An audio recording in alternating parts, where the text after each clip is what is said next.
Hello everyone, I hope তোমরা সকলে খুব খুব খুব ভালো আছো।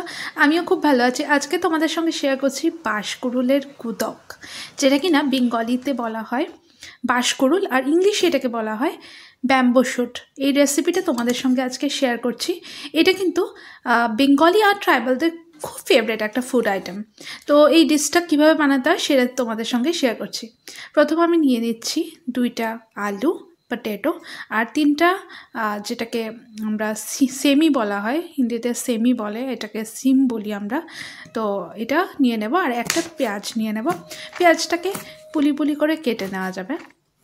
তারপর কেটে নেওয়ার পর এই পেঁয়াজটা আমি একটা বড় প্যান নিয়ে, বা তোমরা প্রেসার কুকার নিতে পারো, সেটার মধ্যে দিয়ে দেব।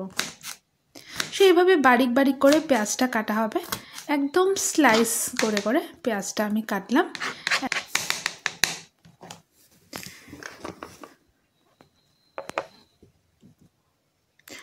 পেঁয়াজগুলি কাটার পর নিয়ে নিলাম আমি রসুন, আর সঙ্গে নিয়ে নিলাম ড্রাই ফিশ।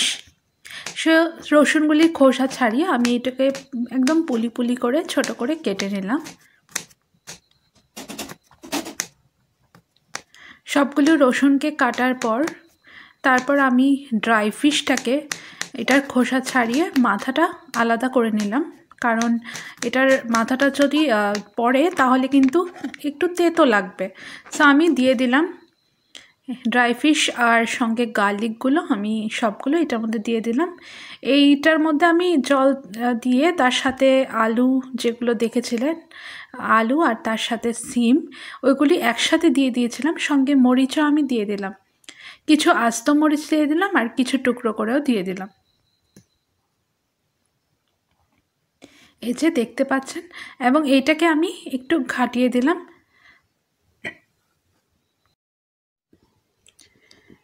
এবার ড্রাই ফিশগুলোর মাথাগুলো আলাদা করে ঠিক এইভাবে এগুলির মাথা আলাদা করে আমরা জাস্ট বডি পোর্শনটা এইভাবে দিয়ে দেব। তারপর আমি নিয়ে নিলাম আরেক ধরনের শীতল, যেটাকে আমরা বাঁশপাতি শীতল বলা হয়। সো এই দুইটা আমি দিয়ে দিলাম। তারপর পরিমাণ মতো জল দিয়ে দেব। আমি এখানে আধা জার জল ঢেলে দিচ্ছি।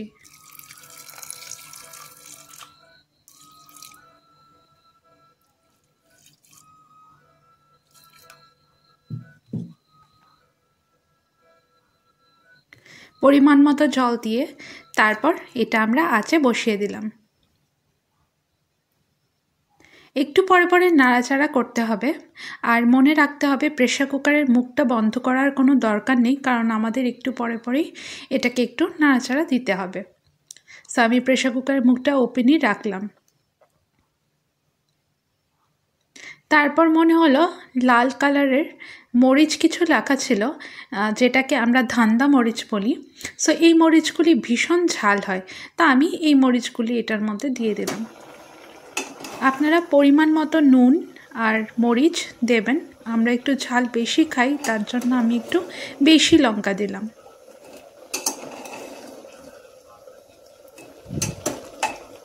আমি বসানোর সময় পরিমাণ মতো নুনও দিয়ে দিলাম।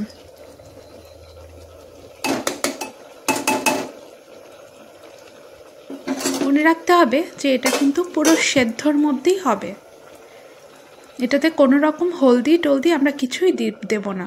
সঙ্গে এটার মধ্যে মশলা দেওয়ারও কোনো দরকার নেই, এমনিতেই এটা ভালো হবে। তারপরে যখন এটা অনেকটা হয়ে যাবে তখন আমরা একটু স্ম্যাশ করে দেব, যাতে এর মধ্যে যে মরিচগুলো আছে আর তার সাথে আমরা যে গার্লিকগুলো দিয়েছিলাম সেগুলি যাতে সেন্ট বেরোয় এবং যাতে একটুখানি স্ম্যাশ হয়, তাহলে টেস্টটা খুব ভালো আসবে। তাই আমি এখানে একটু স্ম্যাশ করে দিলাম।